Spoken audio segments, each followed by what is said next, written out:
I'm Steve Moldenhauer, born in Melbourne, Florida in 1956. Roughly started surfing in 1964. Living a half a block from the beach, pretty much the only thing I knew in the area was the water.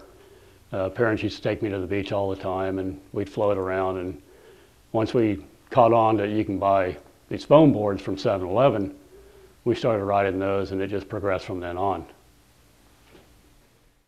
The first real surf friends I had was probably my brother. He was my influence. We both kind of started about the same time. The boards were big. We weren't able to get them to the beach by ourselves, so we had to have the buddy system. I'd get the back end or the front end and we both haul our boards to the beach. First surf shop in the area I remember is Flying Dutchman, which was on Ocean Avenue, Melbourne Beach. And not long after that came Shag Surf Shop in Indialantic, run by the Catrice, which is a main dealer for Hobie in the area. The Melbourne Beach City Council came up with registering your surfboards because we had a problem with boards getting stolen for the purpose of not being able to buy them in the area. Back in the 60s, there were only a few shops around and surfing started getting more popular. And thievery started coming in because people weren't able to afford them. As a kid, first travel out of the local area of Melbourne Beach was to Sebastian Inlet, and that was like going into a whole another world. The waves had a lot more power, the water was blue.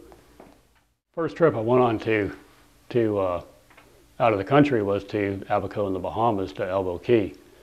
And I went with Jeff Wallace, Mitch Wallace, Lee Wallace, Steve Straley, and Danny Burnell.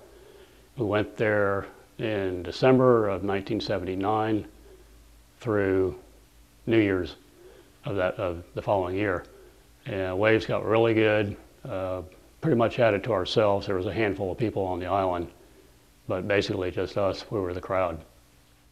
During the late 60s, my father was mayor of Melbourne Beach, which had a few fringe benefits. We used to be able to swim at the casino pool for free, sit at George and Helen's and order breakfast, lunch, or dinner and charge it to the mayor.